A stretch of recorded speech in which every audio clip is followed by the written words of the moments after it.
আসসালামু আলাইকুম সুপ্রিয় দর্শক মণ্ডলী, আজকের লিগ্যাল রাইটস অনুষ্ঠানে আপনাদের সবাইকে স্বাগত জানাচ্ছি। আমি তারেক চৌধুরী।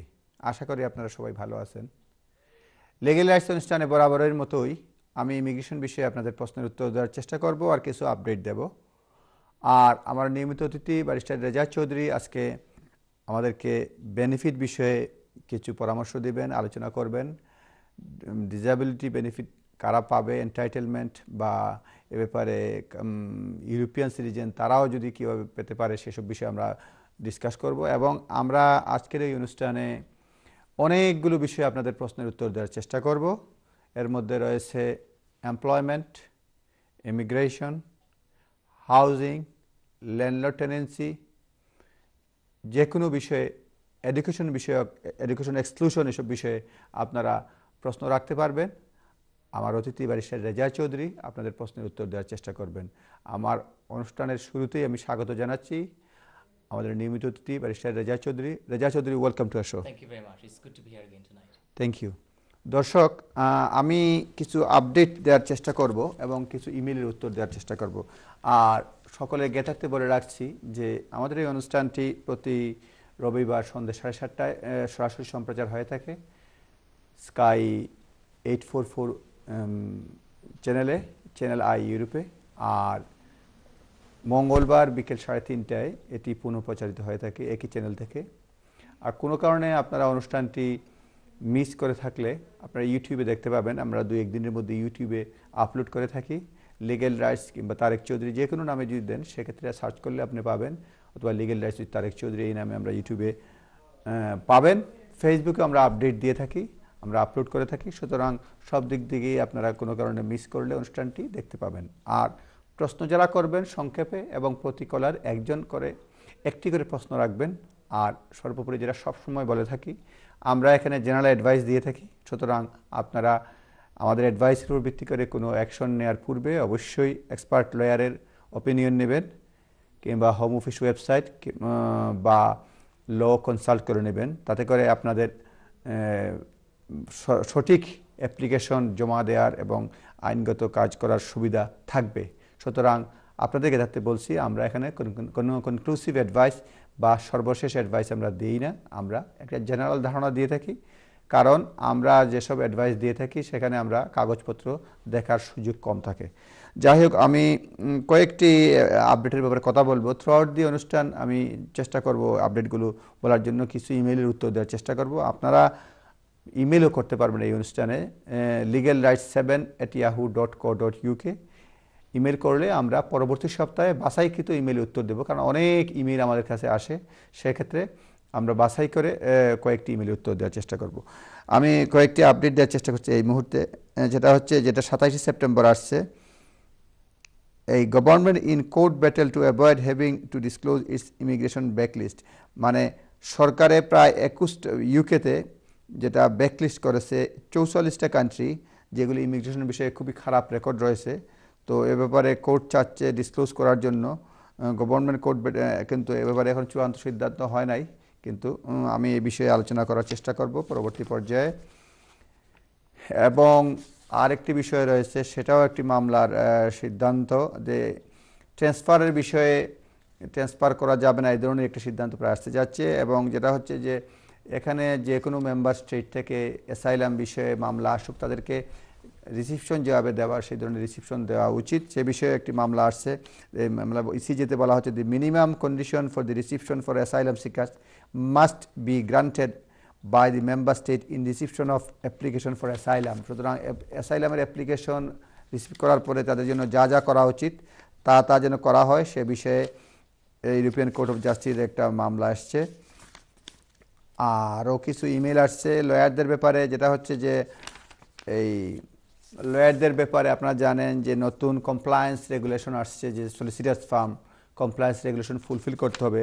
তো সেক্ষেত্রে বলা হয়েছে যে প্রায় 90% তারা যে নির্দিষ্ট সময়সীমা রয়েছে সেই সময়ের মধ্যেই কমপ্লায়েন্স যারা অফিসার যাদের তাদেরকে নমিনেট করা হয়েছে, কিন্তু 10%-এর মতো রয়ে গেছে। সেসব ব্যাপারে ল সোসাইটি খুব কঠোর পদক্ষেপ নিতে যাচ্ছে এবং খুব সম্ভবত জানুয়ারি পর্যন্ত একটা সময় দিয়েছে। এর মধ্যে কমপ্লায়েন্স অফিসার নমিনেট করতে হবে, অন্যথায় ফার্ম হয়তো বন্ধ হয়ে যেতে পারে, লাইসেন্স রিভুক হয়ে যেতে পারে, সে ব্যাপারেও ঘোষণা আসছে। সুতরাং যারা লয়ার রয়েছেন তারা এই বিষয়ে ওয়েবসাইটে দেখে নেবেন বা ল সোসাইটি, ল গ্যাজেট এসব ব্যাপারে খোঁজ নেবেন, কিংবা এসআরএতে নিজস্ব কেস ওয়ার্কারের সঙ্গে যোগাযোগ করতে পারেন। এ বিষয়ে সুযোগ পেলে আমি পরবর্তীতে আপনাদেরকে আরও আপডেট দেওয়ার চেষ্টা করব। দর্শক, আমি এই পর্যায়ে আমার অতিথি ব্যারিস্টার রেজা চৌধুরীর কাছ থেকে জানতে চাইব যে ডিসেবিলিটি লিভিং অ্যালাউন্স যেটা রয়েছে বা এমপ্লয়মেন্ট ইনকাম সাপোর্ট অ্যালাউন্স রয়েছে, সেসব বিষয়ে এগুলি কি এবং কারা এগুলি পাওয়ার যোগ্য। Barrister Reza Chowdhury. Thank you very much. Now, there are two essential benefits here. One is the disability living allowance, which is non-means tested, and the other is the employment and support allowance, which is means tested. Now, I'll go on to explain what means and non-means tested means. It's a bit of a convoluted way of putting it. Simple হলো গিয়া যে disability living allowance হলো গিয়া আপনারে assess করাইব আপনার কন্ডিশনের উপরে। Condition খালি নাই, কন্ডিশন আবার কন্ডিশনে কিলে আপনার এফেক্ট করে ডে টু ডে বেসিস। তো আমরা মানে ক্লেমেন্টে হইতে পারেন, whether it's from the Asian community or the Afro-Caribbean community or the indigenous population, that, oh well, I've got a condition, a heart condition or a diabetes condition, then in that case I should be entitled to disability living allowance. But it doesn't quite work that way. সেটা ওই হলো গিয়া, এটা হলো গিয়া আপনার condition তো ঠিক আছে, কন্ডিশন যদি সকলের হইতো তাহলে সকলের তো ফাইল আপনার ডিসেবিলিটি লিভিং অ্যালাউন্স। তো নিয়ম হইল গিয়া যে আপনার দেখাইতে আপনার ডে টু ডে একটা এফেক্ট করে কিলা আপনার মানে আপনি লাইফ যে লিড করেন, আপনার বারে যাওয়া, ভিতরে মোবিলিটি করা, বারোর মোবিলিটি করা, আপনার কোনো কেয়ার নিডস আসেনি, দিনও আসেনি কেয়ার নিডস, না রাত্রে আসে কেয়ার নিডস, আপনার দিনও আপনি আটটা পারেননি, আপনার আটার ফেসটা কিতা, মানে আপনি যে দাঁড়াইলেও যে আপনার যেতে পারেননি, 20 মিটার যাইতে পারেননি, এই সমস্ত ব্যাপার। সো ওই লগে আপনার এটার এখন দেখো হয় যে assessed, you'll be assessed based on your condition and how it affects you on a day-to-day basis. Non-means tested মানে হলো গিয়া আপনার ফাইন্যান্সিয়াল দি সার্কামস্টান্স, আপনার কোনো পয়সা কতখান আছে, ব্যাংকও সেভিংস আসেনি, আপনার কোনো অ্যাসেট আসেনি, কোনো bond, shares, whatever, none of that is taken into account, which is good news.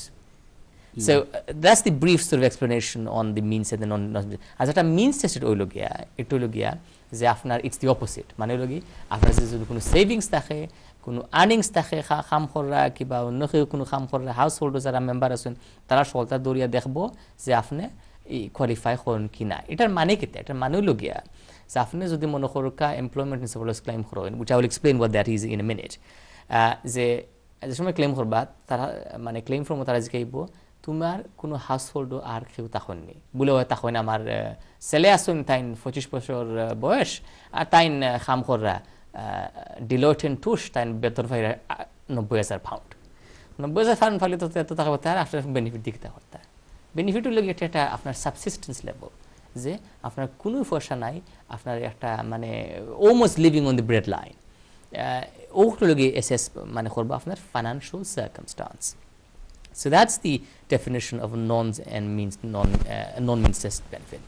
Now, employment and support allowance এটা মানে কি? এটা হলো গিয়া আপনার যে গত লেবার সরকার যেটা আছিল, the last Labour government changed the name because they were a government that used to love changing names, you know, to confuse the hell out of people, as if they weren't confused enough. এটার আগের নাম আছিল আপনার ইনক্যাপাসিটি benefit. যারা দর্শক আছেন তারা নিশ্চয়ই বুঝতে পারবা যে আপনার ইনক্যাপাসিটি বেনিফিট যেটা আগে আছিল, এটা আছিল যে যারা লং টার্ম মানে অসুস্থ, লং টার্ম যারা ডিসেবিলিটি আছে, তারা কাম করতে পারে না কিবা তারা একটু মানে temporarily unable to go back to work, যে তারা medium to short to medium term তারা ডিসেবিলিটি। এটা মনে সরি এটা মনে হয় ফেব্রুয়ারি থেকে কনভার্ট করে লইছে, কনভার্সন হয়ে রিএসএস করতে মনে হয় অলমোস্ট সব এরকম একটা আমি শুনছি, জানি না সত্য কিনা। well that's I think you're talking about the transition period, মানে আগে যেটা আছিল যে ইনক্যাপাসিটি বেনিফিট, তারা যে সময় এগুলো বদলানি হইছে চেঞ্জিংটা এমপ্লয়মেন্ট এন্ড সাপোর্ট অ্যালাউন্স, এই সময় কইছিল যে যারা এক্সিস্টিং ক্লেমার যারা আসলা তারা সিমলেসলি মানে ইমিডিয়েটলি না, তারা আস্তে আস্তে এটারে ট্রান্সফার করিয়া মানে employment and support allowance run বা এজ ইউ সেইং মানে রিএসএস মানে লগে তাখতরো গিয়া অনেক আটটা পড়ছেন এটা মানে আমি নিজেও প্র্যাকটিস থেকে এটা মানে দেখছি আর বা কোর্স